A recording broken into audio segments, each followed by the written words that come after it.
हमारी आज की इस कथा का विषय है भगवान श्री राम की सेना में बानर ही क्यों थे। नमस्कार, मेरे इस चैनल द गोल्डन थॉट्स में सभी का स्वागत है। पौराणिक कथाओं के अनुसार भगवान विष्णु ने श्री राम अवतार लिया और बानरों की सहायता से लंका पर विजय पाई थी। ऐसा क्यों? इसके पीछे रामायण की रोचक कथा मौजूद है। कामदेव की माया से मुक्त रहने पर नारद मुनि को इस बात का अहंकार हो गया कि उन्होंने कामदेव पर विजय प्राप्त कर ली। नारद मुनि इस बात का बखान करने लगे। ये भगवान शिव के पास पहुँचे और उन्होंने इस पूरे वाक्य को भगवान शिव को बताया, जिसे सुनने के बाद भगवान शिव को पता चल गया कि नारद मुनि को अहंकार हो गया है। इसलिए भगवान शिव ने नारद से कहा कि जो बात तुमने मुझे बताई उसे श्री हरि को मत बताना।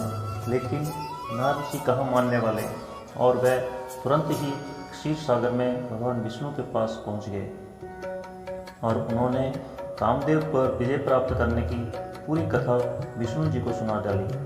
भगवान विष्णु को लगा कि आज तो नारद मुनि को अहंकार हो गया है, इसलिए विष्णु जी ने नारद मुनि के अहंकार को दूर करने और इससे मुक्त करने का उपाय सोचा। जब नारद जी बैकुंठ से लौट रहे थे तो रास्ते में उन्हें एक सुंदर महल और समृद्ध नगर दिखाई दिया, जिसे भगवान विष्णु जी ने अपनी माया से रचा था। नारद मुनि अपनी धुन में होने के कारण कुछ समझ नहीं पाए और वह राजमहल पहुंच गए। राजमहल में राजा की पुत्री को देखकर मोहित हो गए। जब नारद मुनि ने लड़की के हाथों को देखा तो दंग रह गए। उसके हाथों की रेखाओं के अनुसार उसका पति विश्व विजेता और तीनों लोकों का स्वामी होगा।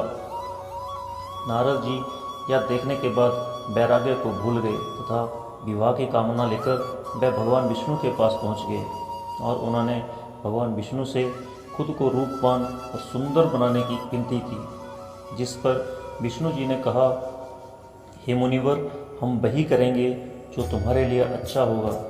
नारद जी ने भगवान विष्णु की बात को नहीं समझा और वह बैकुंठ से लौटने के बाद सीधे स्वयंवर में जा पहुँचे, जहाँ पर लड़की ने नारद मुनि की तरफ देखा भी नहीं और किसी और के गले में वरमाला डाल दी, जिससे नारद मुनि बहुत निराश हुए।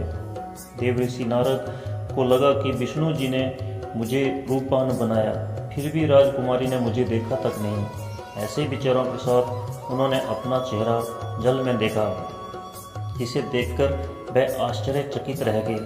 उनका चेहरा बानर का था, जिसे देखने के बाद नारद मुनि क्रोधित हो गए और वापिस बैकुंठ पहुंच गए। वहाँ पर उन्होंने देखा कि वह राजकुमारी भगवान विष्णु के साथ बैठी हैं, जिस पर क्रोध में आकर नारद जी ने विष्णु जी को भला बुरा कहा और शाप दे दिया कि जिस प्रकार आपने मुझे एक स्त्री से दूर रखा है, उसी प्रकार आपको भी स्त्री का वियोग सहना पड़ेगा। जिस प्रकार बंदर के समान मेरा मुख बनाकर मेरा उपहास कराया है, मैं भी आपको शाप देता हूँ कि पृथ्वी पर मनुष्य के अवतार में जन्म लेंगे और बंदरों की मदद से ही अपनी पत्नी को प्राप्त करोगे।